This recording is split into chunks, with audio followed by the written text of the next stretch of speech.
So we'll exit out of that and bring up line VTY04. In order to apply this access list, I'm going to bring up the access class, reference the access list, and select whether we want that to be an incoming or outgoing filter. Logically, that's going to be an incoming request for the SSH connection, so apply that inbound. And we can verify that we're getting hits on this by showing the access lists, and it's going to be the SSH management list. There haven't been any hits yet on that, so I'll go ahead and try and access it from my currently configured IP address of the .100 address. Connection refused. Oh, that's what we want to see. Let's just verify that it was blocked.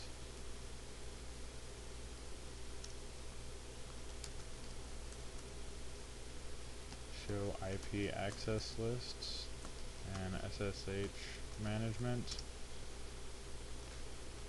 Okay.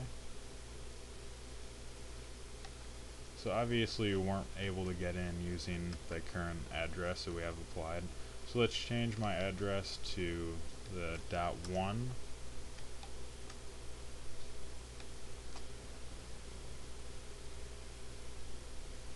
And wait for it to change. There it goes. And we're going to try and SSH one more time here.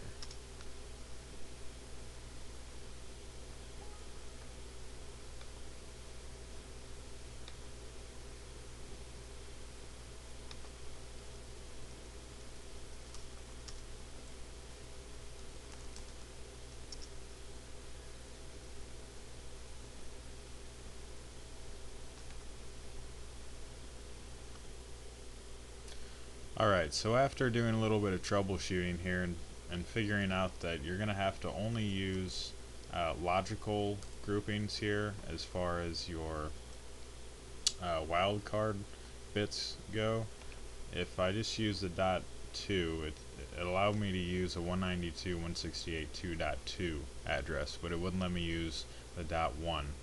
Now, this is going to essentially allow me to use addresses 1, 2, and 3 in that last octet, and I mean, that's fine. You can do whatever you want in your configuration to determine what addresses you're going to assign, and you can do that via DHCP pools. There's a lot of ways that you can restrict that.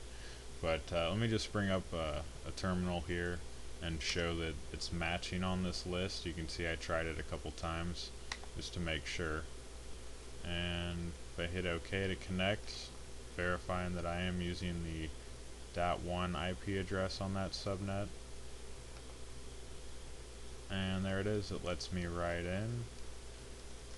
Granted, I have the correct password, so it is going to let me in. And I have access to the device.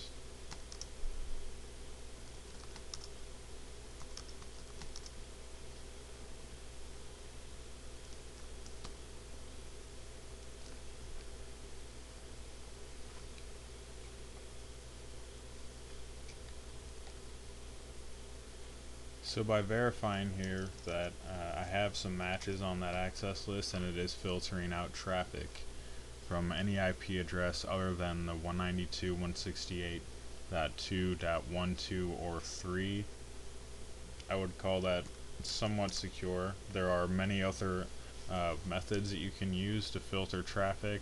Like I said earlier, you can use an external radius server, and then you could have a backup authentication method going to the local database. But you always do want to have some sort of backup in case, say, that radius server or TACAC server is down and someone has to get in to do some changes. You should always have a backup. So in this video we covered Telnet and its vulnerabilities, showing in packet analyzer that any packet sent via Telnet is unencrypted in clear text. We showed how to set up AAA for basic authentication, using the AAA new model command, and setting up authentication methods for initial login and getting into enable mode. We created a user account in the local database, set the privilege level to 15 and specify the password, and set up the service password encryption so that all clear text passwords stored in the configuration were encrypted. Next, we went over the basic SSH setup using version 2, created crypto keys, set the IP domain which is required to create the crypto keys, specified the timeout and authentication retries, and applied the transport input method of SSH on the teletype line, the Telnet line. Finally, we discussed and set up ACL filtering for the Telnet line by using an extended named access list to only allow a certain number of addresses in. If you have any questions or have video requests, you can always send me an email at bowlermj@yahoo.com. I hope you will join me for my future labs, and I look forward to seeing you. Thanks.